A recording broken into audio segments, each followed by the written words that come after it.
To all our distinguished guests and all in attendance, welcome to Albany County's Remembrance Ceremony of the Attack on Pearl Harbor ceremony. I would also like to acknowledge that we have two World War II veterans in attendance today, Howard Fox and William Sharoon, both from the U.S. Navy.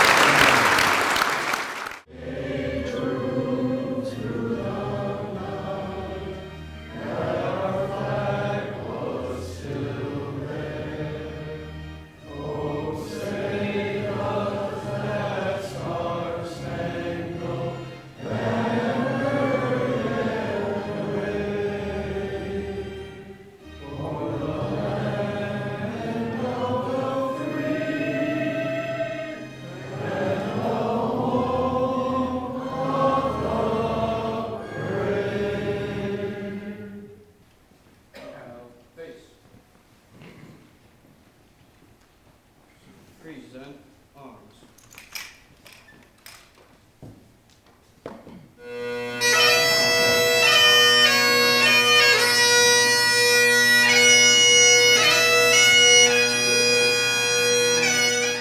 We thank God that in our hour of need, these brave men and women received the strength and resolve to stand whatever the cost. May those brave souls who fought and died, those who remain with us, feel the favor and strength in their remaining years on earth. Give them renewed hope and an awareness of our gratitude for their bravery and sacrifice. May we never forget them, and may they be honored according to the grace given then and now. We interrupt this program to bring you a special news bulletin from the President of the United States. Mr. Vice President, Mr. Speaker, members of the Senate and of the House of Representatives.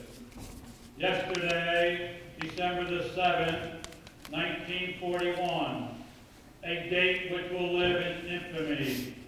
The United States of America was suddenly and deliberately attacked by naval and air forces of the Empire of Japan. I do want to say this to the 2,400 service members and civilians that got attacked December 7th, 1941 before 8 a.m. We think about them and what got us into it. Remember Pearl Harbor, and we joined, But less than 1% put that uniform on. And I always like to remind people, 1% of our population went off and defended our country, defended our freedoms, defended our rights. So thank you to the men and women that continue the service. And then you think over the years, every war, why we got involved. Think of 9/11. People joined after 9/11 because they saw planes crash into the Twin Towers. But what brings me back and looking around this room and seeing so many people here is it's been 80 years later to remember, to not forget. Not forget. This is a peaceful nation, but don't rattle us, because if you rattle us, we're going to prevail. It reminds me what the commander said of the Japanese fleet as he pulled away from Pearl Harbor and they're celebrating. And they said to the commander, "Why aren't you celebrating?" He goes, "We woke a sleeping giant." So if you look at the history of this country, to our World War II vets that are here, to our two World War vets, thank you. Thank you, thank you, thank you. I am here on behalf of Congressman Tonko this morning because unfortunately he's in Washington, D.C. on legislative business. But he asked that I come here to extend greetings and to share some thoughts with you on this 80th anniversary of the tragic event where 2,400 lives, 2,400 souls, family members, brothers, fathers, cousins, uncles were lost on that fateful morning. And while we reflect on this very somber occasion and a day that thrusted the United States into a war where tens of thousands of American lives were lost, we also take a moment to reflect upon the strength that came from that time in our nation's history. This morning, when we were listening to President Roosevelt's address to the nation, it reminded me of the fact that although the United States was engaged in diplomatic negotiations, a country decided to step out of turn. And they brought an unprovoked action against our country, of which we responded. And it reminds us why we have a military.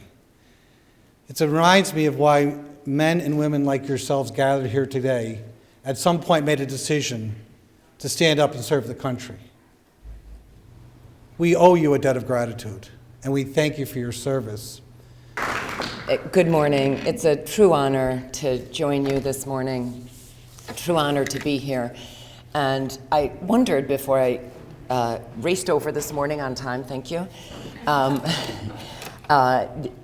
what the turnout would be, given that it's been a couple of years and given that history is fading. And so it just warmed my heart, I'll be honest, to see once again a full house, and especially the youth here, and to think that we still have 2 World War II veterans joining us. So the turnout is, you're all to be commended. So thank you for being here. Thank you to the county executive for hosting this. It is so important that we still remember. Good morning and thank you. I want to echo all of the thanks of my colleagues, as well as, since I stand between you and breakfast, I want to thank Sandy and Dan Willis and the kitchen staff for breakfast.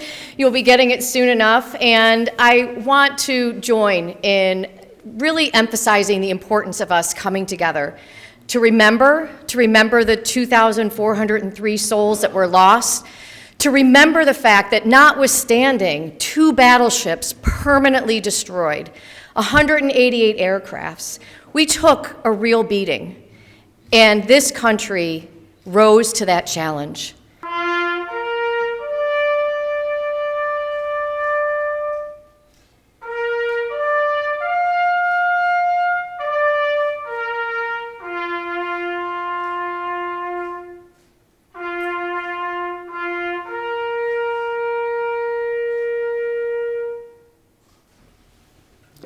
That concludes our ceremony for today. Again, thank you all for attending, and breakfast will be served shortly.